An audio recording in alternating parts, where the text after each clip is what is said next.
जैसे कि आप लोग जान रहे हैं कि क्लास 10 का मंथली एग्जामिनेशन चल रहा है, जो आपका फुल मार्क्स होगा 50 मार्क्स का। उनमें से आपको समय दिया जाएगा 1 घंटा 30 मिनट। और ये आपका जो कल एग्जाम होने वाला है वो सोशल साइंस का होने वाला है। तो यहाँ पे हम जितने भी लॉन्ग क्वेश्चन होते हैं उसको हम लोग डिस्कस कर लेते हैं, और वही एग्जाम में आपका आने वाला है। तो यहाँ पे देखिए कि आपका जो होगा प्रश्न 1 से लेकर 10 तक लघु उत्तरीय प्रश्न होगा, जिनमें से आपको 5 सवालों का जवाब देना है। तो पहला क्वेश्चन यहाँ पे है कि जर्मनी के एकीकरण के बाधाएं क्या थी। तो जर्मनी के एकीकरण की बाधाएं निम्नलिखित थी। पहला था कि लगभग 300 छोटे बड़े राज्य में क्या हो गया था, विभक्त हो गया था, छोटे छोटे टुकड़ों में टूट गया था। इन राज्यों में व्याप्त राजनीतिक सामाजिक और धार्मिक विषमताएं थी। मतलब समान रूप से नहीं था, मतलब राजनीतिक भी में विषमताएं पाया जाता था, सामाजिक में भी और धार्मिक में भी। और क्या था, तो तीसरा में था राष्ट्रवाद की भावना का अभाव था, किसी में राष्ट्रीयता की भावना नहीं था। फिर ऑस्ट्रिया का हस्तक्षेप था, तथा मेटरनिक की प्रतिक्रियावादी नीति था। इन सभी कारण से क्या हुआ था, जर्मनी में जो एकीकरण की बाधाएं थी, इन यही सारा कारण था। नेक्स्ट क्वेश्चन होगा कि राजनीतिक दलों को लोकतांत्रिक का प्राण क्यों कहा जाता है। तो हम लोग जानते हैं कि लोकतंत्र में सरकार का जो चुनाव होता है वो जनता के द्वारा चुने जाते हैं। ठीक है, जो भी प्रतिनिधि चुनाए जाते हैं या चुनाव होता है वो जनता के द्वारा चुना जाता है। तो प्रतिनिधि किसी न किसी राजनीतिक दल के सदस्य होते हैं। जनता भी किसी न किसी राजनीतिक दल के ऊपर विश्वास करती है कि नहीं, ये मेरे लिए अच्छा काम करेगा, इसीलिए हम लोग उसको चुनाव भी करते हैं। ठीक, उनकी नीतियों का समर्थन करते हैं, और चुनाव के दौरान यही राजनीतिक दल सदस्यगण चुनाव लड़ते हैं और चयनित होते हैं, और बहुमत प्राप्ति के बाद सरकार का गठन करते हैं। यदि जिन दलों का बहुमत की प्राप्ति नहीं होती, वो विपक्ष के रूप में जनता के हित में आवाज उठाते हैं। यदि राजनीतिक दल ना हो, तब जनतंत्र के अंतर्गत प्रतिनिधि सरकार का निर्माण ही संभव नहीं होगा। मतलब कि इसका कहना का तात्पर्य यह हुआ कि विपक्ष दल का होना जरूरी है। यदि विपक्ष दल नहीं होगा, जिस जिस उम्मीदवार का, जिस सदस्य का प्रतिनिधि चुने जाते हैं वो सही से काम नहीं करेंगे, तो फिर वो अपना मनमानी करेंगे। तो उसको सही रास्ता पे लाने के लिए विपक्ष दल क्या होते हैं, खड़ा होते हैं कि ये सही काम कर रहा है कि नहीं कर रहा है। ये सारा हो जाएगा, इसीलिए हम लोग कह सकते हैं कि राजनीतिक दल का लोकतंत्र का प्राण कहा जाता है। नेक्स्ट यहाँ पे है कि मिश्रित अर्थव्यवस्था की प्रमुख विशेषताएं बताना है। जो मिश्रित अर्थव्यवस्थाएं की जो प्रमुख विशेषताएं हैं वो निम्नलिखित हैं। पहला हो गया यहाँ पे लोक व निजी क्षेत्र का विभाजन। मिश्रित अर्थव्यवस्था में सार्वजनिक व निजी क्षेत्र का स्पष्ट व निश्चित विभाजन होता है। ये दोनों क्षेत्र एक दूसरे के पूरक होते हैं, पूरक रूप में कार्य करते हैं। दूसरा पॉइंट हो गया सार्वजनिक व निजी के क्षेत्र का एक साथ विकास। समग्र आर्थिक विकास हेतु सार्वजनिक तथा निजी क्षेत्रों की भूमिकाओं को प्रभावित परिभाषित करना तथा इनका साथ साथ विकास करना मिश्रित अर्थव्यवस्था का आवश्यक लक्षण है। तो इसमें मिला जुला होता है, सार्वजनिक भी होता है और निजी का क्षेत्र एक साथ वर्क करते हैं। इससे क्या होता है कि जो भी चाहे निजी क्षेत्र हो या सार्वजनिक क्षेत्र हो, इन दोनों का भूमिका क्या होता है, विकास करने में, यानी एक देश को डेवलपमेंट करने में बहुत ही महत्वपूर्ण भूमिका निभाती है। इसलिए मिश्रित अर्थव्यवस्था का आवश्यक ये लक्षण है। अब है लोकहित। जो भी कार्य होगा वो लोकहित में होगा, तो मिश्रित अर्थव्यवस्था को लोकहित को सर्वोच्च वरीयता दी जाती है। इस प्रकार निजी क्षेत्र को नियंत्रित व निर्देशित करती है। फिर हो गया राजकीय नियंत्रण। तो राजकीय अर्थव्यवस्था में सरकार के द्वारा नियंत्रण हेतु अनेक विधियों या नियमों नीतियों को तय किया जाता है, तथा यह प्रसार किया जाता है, प्रयास किया जाता है कि निजी क्षेत्र राष्ट्रीय लक्ष्यों की पूर्ति में सहयोग करें। ये भी क्या है, एक आपका मुख्य कारण है। अब नेक्स्ट क्वेश्चन हो जाएगा मृदा संरक्षण के दो उपाय बताएं। मृदा संरक्षण के दो उपाय इस प्रकार है। संघनन वृक्षारोपण। मृदा संरक्षण से बता सकते हैं कि घना जब वृक्ष को लगाएंगे यानी ये ढलान जगह पे, तो उससे क्या होगा, जो मिट्टी का कटाव होगा रुकेगा। जब मिट्टी का कटाव रुकेगा तो उसी को हम लोग क्या कहेंगे, मृदा संरक्षण कहेंगे। तो वनों को क्या लगाना होगा, घन लगाना होगा, यानी सटा सटा के लगाना होगा। अब वनों की रक्षा। वनों की रक्षा का महत्वपूर्ण उद्देश्य बिल्कुल वृक्षारोपण का ही है। अधिक से अधिक पेड़ लगाएंगे, मिट्टी एक स्थान से दूसरे स्थान तक जाने से रुक जाएगा। जैसे वर्षा होता है तो उसमें मिट्टी का कटाव तेजी से होता है, तो पेड़ पौधा क्या करता है, मिट्टी को जकड़ के रखता है, जिससे मिट्टी को कटने नहीं देता है। अब यहाँ पे नेक्स्ट क्वेश्चन हो जाएगा भूस्खलन से बचाव के दो उपाय बताएं।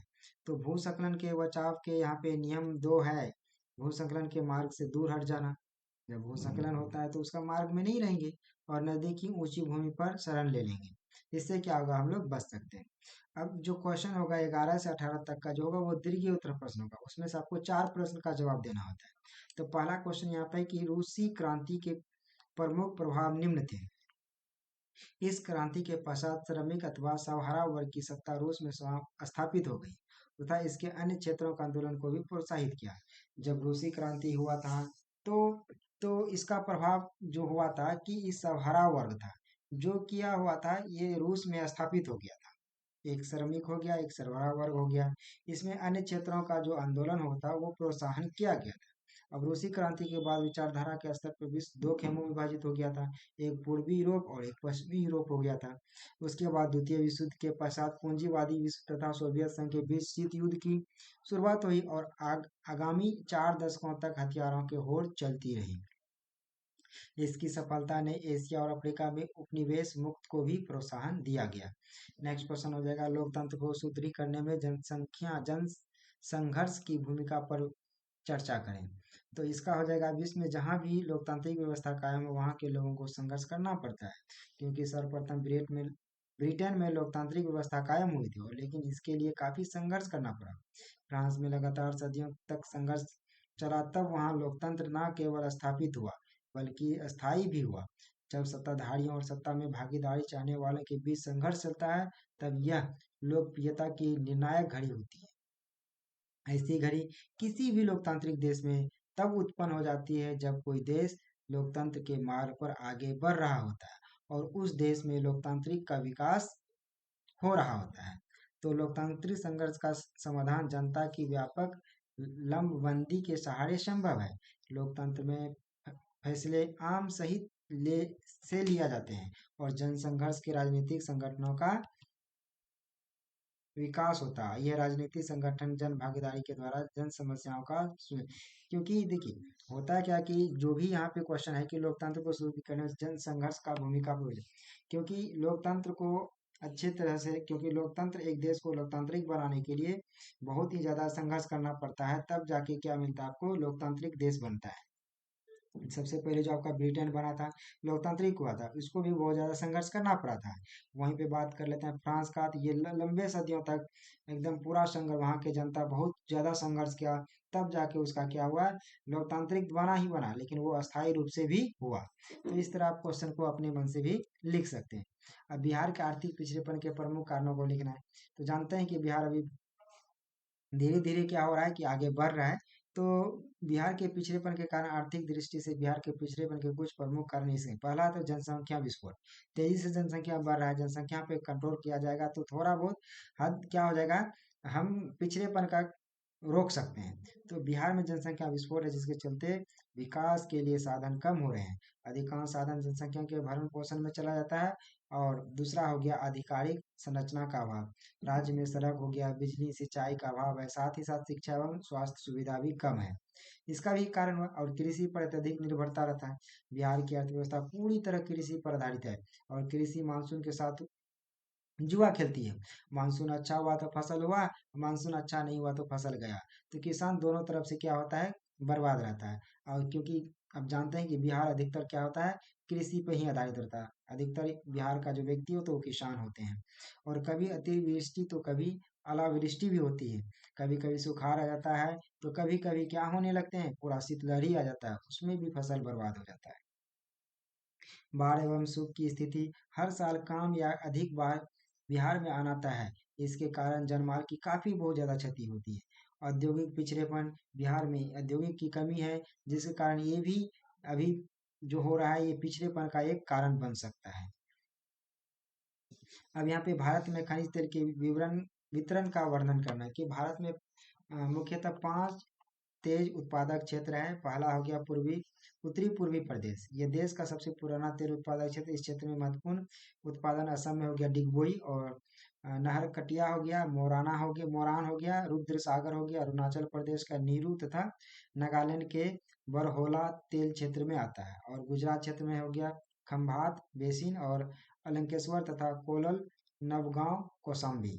उसी प्रकार मुंबई है में हो गया, मुंबई तट से 176 किलोमीटर दूर उत्तर पश्चिम अरब सागर में है। और पूर्वी तट प्रदेश हो गया कृष्णा गोदावरी नदी की श्रेणी और बारसमर क्षेत्र आता है। तो ये सारा क्वेश्चन था जो आपको एग्जाम में लिखना है। आई होप ये सारे क्वेश्चन आपको समझ में आ गए होंगे। तो आप लोग फटाफट इसको तैयारी कर लीजिए और आपको एग्जाम में लिखना है। थैंक्स। जय हिंद, जय भारत।